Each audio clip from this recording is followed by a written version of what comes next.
Olá, amigos. Eu sou o professor Douglas, sou professor de Física e vamos a mais uma aula falando hoje sobre a parte de cinemática, ok? Cinemática que é uma parte da mecânica, né, que estuda os movimentos sem se preocupar com as causas, ou seja, dentro da cinemática nós estudamos basicamente 4 grandezas. Nós estudamos a distância, mais conhecida como espaço, né? A gente costuma chamar também de espaço.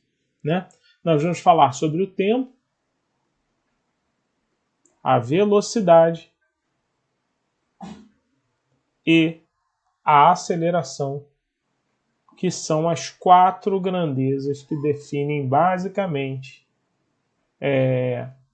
a cinemática. Ok? Então, para a gente poder falar dessas 4 grandezas importantes, distância, tempo, velocidade e aceleração, nós vamos ter que falar de alguns conceitos que são básicos, ok? O primeiro conceito básico que a gente vai conversar é sobre ponto material e corpo extenso. Bem, amigos, o que é um ponto material e o que é um corpo extenso? Um ponto material, como o nome já diz, é um ponto. Então, é um corpo de dimensões desprezíveis, ou seja, dimensões muito pequenas. Eu vou dar um exemplo. Uma formiga em relação ao elefante, né? A formiga ela tem dimensões desprezíveis. Um outro exemplo é o elefante em relação à Terra, né? Nós temos dimensões bem desprezíveis em relação ao elefante, né? Bom, outra coisa é o corpo extenso, né? Outra definição importante é o corpo extenso. Corpo extenso é aquele corpo que tem dimensões consideráveis. Quando a gente fala consideráveis, meus amigos, é que tem dimensões grandes em relação ao outro corpo. Exemplo é o elefante em relação à formiga. É a Terra em relação ao elefante. É a Terra em relação à formiga. Tudo bem, amigos? Ok? Vamos a mais um conceito importante, que é o conceito de referencial. O que é o referencial, senhores? É um observador que analisa condições de dimensões, que é o tamanho do corpo, movimento e massa dos corpos. Então, por exemplo, quando a gente fala de dimensões, é quando a gente analisou antes o que era um ponto material, um corpo extenso. Quando a gente fala de movimento, é saber se o corpo está em movimento ou está em repouso. E massa é quando a gente diz que ele tem grande massa ou pequena massa, sempre em comparação a um determinado referencial, um determinado corpo importante, né, na questão. O exemplo que eu tenho aqui para dar para vocês é o exemplo de movimento e repouso. Senhores, o que é um movimento e o que é repouso? Movimento ele ocorre quando um corpo muda de posição em relação ao referencial. Um exemplo clássico é aqui o nosso desenho, né? Tem uma pessoa aqui sentada e 2 pessoas dentro do ônibus, né? 3. Aqui tem um motorista, né, dentro do ônibus. Então, repare que para essa pessoa que está do lado de fora, as 3 pessoas que estão dentro do ônibus estão mudando de posição a cada instante. Então, na verdade, significa que essas 3 pessoas elas estão em movimento em relação à pessoa que está do lado de fora. Já o conceito de repouso ocorre quando um corpo não muda de posição em relação ao referencial. Então, por exemplo, a senhora que está aqui atrás em relação ao senhor que está aqui na frente, né, dentro do ônibus, né? O senhor não muda de posição em relação à senhora, assim como o motorista também não muda de posição em relação aos dois. Isso quer dizer que tanto o senhor quanto o motorista e a senhora, eles estão em repouso em relação a eles mesmos. Né? Então isso é importante para a gente aqui na questão. Repouso, então, é quando um corpo muda de posição em relação ao referencial. E repouso ocorre quando um corpo não muda de posição em relação ao referencial. Então, amigos, vamos agora ao conceito número 4, conceito de trajetória. O que é uma trajetória? É o caminho percorrido por um corpo. Então vamos supor, por exemplo, que eu tenho aqui uma pessoa andando nessa trajetória reta, né, em sua bicicleta. O que ela está fazendo aqui nessa trajetória? Ela está fazendo uma linha reta, logo a trajetória ela tem um nome especial, ela se chama trajetória retilínea. Então, nesse caso aqui, a trajetória é uma linha reta, então ela se chama de retilínea. Ok? Bom, aqui eu tenho um movimento que está sob a ação do campo gravitacional, assim como o avião que está voando e solta uma caixa. Em relação à pessoa que está olhando esse movimento, repare que a caixa ela anda tanto para frente com uma determinada velocidade, reparem aqui, ó, que essa velocidade com que a caixa está andando para frente, né, eu vou chamá-la de V0, é uma velocidade horizontal.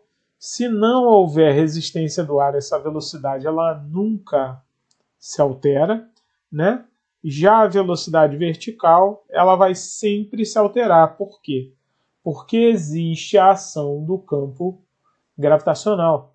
E nesse caso, com a ação do campo gravitacional, vai fazer com que a velocidade inicialmente, quando o corpo é abandonado, essa velocidade é nula em relação ao eixo Y, né, em relação à vertical, já que em relação à horizontal a velocidade é sempre a mesma.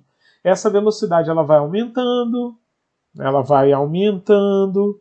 Então, quando o cara chega aqui, logicamente no ponto mais baixo da trajetória, ele tem uma velocidade y máxima, já que existe a ação de uma aceleração, ok? E a trajetória que uma pessoa fora, né, do avião vê, senhores, isso é bem interessante, que para essa pessoa aqui do lado de fora, olhando, vê exatamente esse arco de parábola. Por isso a trajetória ela tem um nome especial, ela se chama parabólica.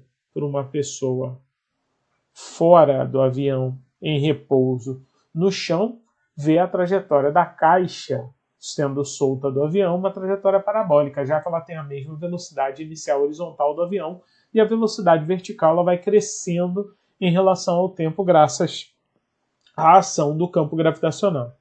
Já uma pessoa dentro do avião, repare que ela vai ver sempre a caixa abaixo dela. Então, em relação ao piloto do avião, então vou até colocar aqui, interessante isso a gente saber, né? Em relação ao piloto, a trajetória ela é uma trajetória retilínea, já que o corpo cai em linha reta. A trajetória, então, para o piloto é uma trajetória retilínea. Ok? A mesma coisa vai acontecer quando eu tiver um helicóptero. Imagine que eu tenho um helicóptero e ele está em queda. Né? Ele está caindo aqui, ele está descendo. Né? Ele não está em queda exatamente, né? Mas ele está em movimento descendente. Né? E se ele está em movimento descendente, repare que a hélice está girando. Enquanto ela está girando, uma pessoa dentro do avião olha para um ponto periférico da hélice, esse ponto P aqui. Ó. Repare que a pessoa que está dentro do avião, vê que trajetória? A trajetória que a pessoa vê é uma trajetória circular, já que o movimento de um ponto periférico da hélice do helicóptero é uma trajetória retilínea. Ou melhor, uma trajetória circular, perdão. Né? O movimento todo do corpo do helicóptero é que é uma trajetória retilínea. Já o movimento periférico da hélice é uma trajetória circular. Agora, para uma pessoa aqui do lado de fora, imagina aqui que eu tenho uma pessoa, um observador, né? Vou até fazer aqui como se fosse um olhinho, né? A pessoa aqui, ela está olhando, tá? Ela está em pé aqui, ó. Repare, a pessoa em pé, em repouso, olhando a trajetória desse ponto. Que trajetória é essa, senhores? Para uma pessoa fora do avião olhando, essa trajetória ela tem um nome especial, ela se chama helicoidal. Por que helicoidal? Olha o prefixo. Helique significa hélice. Então, a trajetória helicoidal ela é uma trajetória do tipo hélice. Então, uma trajetória do tipo espiral de caderno, que na verdade está errado, né? Não é espiral, né? Na verdade é uma helicoidal, né? Deveria ser chamado helicoidal, uma mola helicoidal. Ok? Bom, imagina agora que eu tenho aqui um cone, e que desse cone eu lance essa bolinha de forma horizontal em relação ao plano do cone.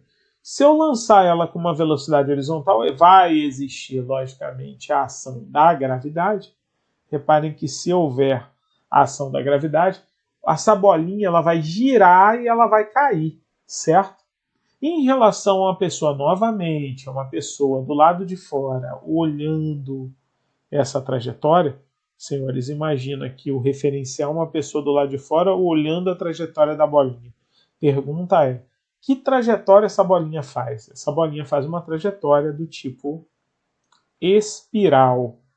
Ah, Douglas, não entendi. Isso aqui não é uma espiral aqui, né? Aqui não, aqui é uma helicoidal, né? Uma espiral é aquilo que cresce, né, de dentro para fora ou diminui de fora para dentro. Isso aqui é uma espiral. Isso aqui é o que uma pessoa veria se tivesse aqui em cima, né? Olhando aqui o movimento da bolinha, né? Então seria uma trajetória do tipo espiral, tá certo? Já o movimento da Terra em relação ao Sol, senhores, tem um nome, parece uma bola de futebol americano. Douglas, mas em relação ao Sol, que trajetória, meus amigos, é essa? Por exemplo, uma pessoa aqui no Sol, né, vamos supor que nós pudéssemos ter uma pessoa no Sol. Que tipo de trajetória ela veria a Terra fazendo em relação ao Sol? Essa trajetória seria uma trajetória elíptica, seria uma elipse, né? Uma elipse, senhores, é o contorno da bola de futebol americano, né? Tipo uma oval, né? Se a gente falasse um oval, né? Tipo um ovo, né? Aí o Sol estaria no foco da minha elipse, não no centro aqui como está o desenho, né? Ela estaria bem no ponto onde seria o foco da minha elipse, lembrando que a elipse ela tem 2 pontos focais. Ok, amigos? Olá, amigos. Vamos agora ao conceito número 5, o conceito de variação de espaço, ou também chamado de deslocamento. É a diferença entre a posição final e a posição inicial em uma trajetória executada. Então vamos supor que a gente tem uma trajetória, tá? Esse caminho aqui, esse é o zero da minha trajetória, e eu tenho aqui um corpo na sua posição inicial, que eu chamo de S0, espaço inicial. Espaço a gente usa S, S em inglês significa space. Por isso, SO é a minha posição inicial ou meu espaço inicial. Enquanto o corpo anda nessa trajetória, né, por esse caminho aqui, né, essa trajetória, esse caminho, ela chega até a posição S, que é a minha posição final. Para nós acharmos a variação de espaço, que nós representamos pela letra delta, vai ser delta S, a variação de espaço, é a diferença entre a posição inicial e a posição final. Reparem que a variação de espaço ela pode ser positiva ou ela pode ser negativa, dependendo de que ponto você saia da sua trajetória, certo? Então, por exemplo, se você sai do quilômetro 2 e vai para o quilômetro 13, você andou 11. Essa é a variação de espaço. Agora, você pode fazer o contrário, andar no sentido oposto? Pode. E a variação do espaço vai ser posição inicial 13, posição final 2, isso vai dar menos 11. Então, a variação de espaço ela pode ser tanto positiva quanto negativa, né? Só que eu queria falar de uma coisa agora para vocês. Existe uma coisa que é muito importante em física, que é o que nós chamamos de Sistema Internacional de Medidas. O Sistema Internacional de Medidas, ele é mais conhecido como SI, né? Que fique bem claro para vocês. O Sistema Internacional, o SI, né? Ele tem um apelido importante, né? Douglas, mas que apelido seria esse? O apelido, senhores, na verdade se chama MKS. E o que significa MKS em física, né? Significa que toda unidade de comprimento ela tem que estar medida em quê? Em metro. Toda unidade de massa tem que estar medida em quilograma.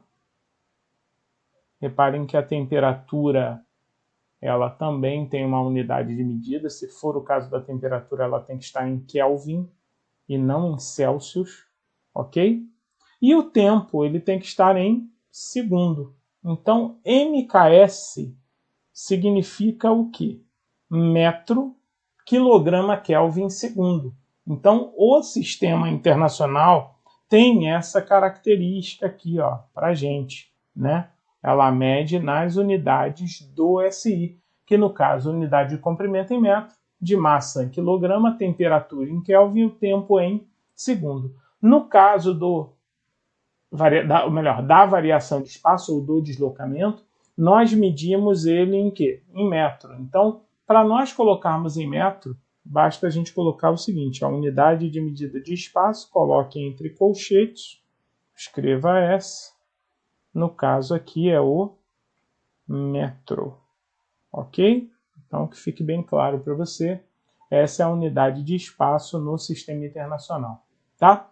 Já a variação de tempo é bem interessante. Eu também posso sair de um local e ir para outro num certo intervalo de tempo. Se eu saio às 3 horas de um determinado local e chego às 3h15 em outro local, é lógico que eu vou levar 15 minutos para sair de um local para outro, certo? Então a variação de tempo, senhores, nada mais é do que a diferença entre o tempo final, que seria 3h15, menos o tempo inicial, que seria 3. No caso, nós teríamos a variação de tempo, que nós chamamos de ΔT, de t menos t0, ou seja, 3h15 menos 3, ou seja, t menos t0. Tudo que é zero, senhores, é sempre inicial. Então, nesse caso aqui, t de time. Time em inglês é tempo, tá certo?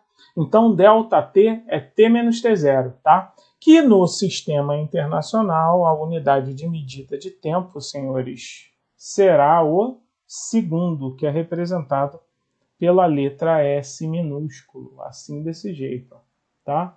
Então, a unidade de tempo é o segundo. Ok, meus amigos? Eu posso ter variação de tempo negativa como eu tenho variação de espaço negativa? Não, porque o tempo só anda para frente. Eu nunca posso sair de um local às 3h15 e chegar às 3 horas no mesmo dia, né? Só se for no dia seguinte. Então, na verdade, a variação de tempo ela é sempre positiva e nunca negativa, ok?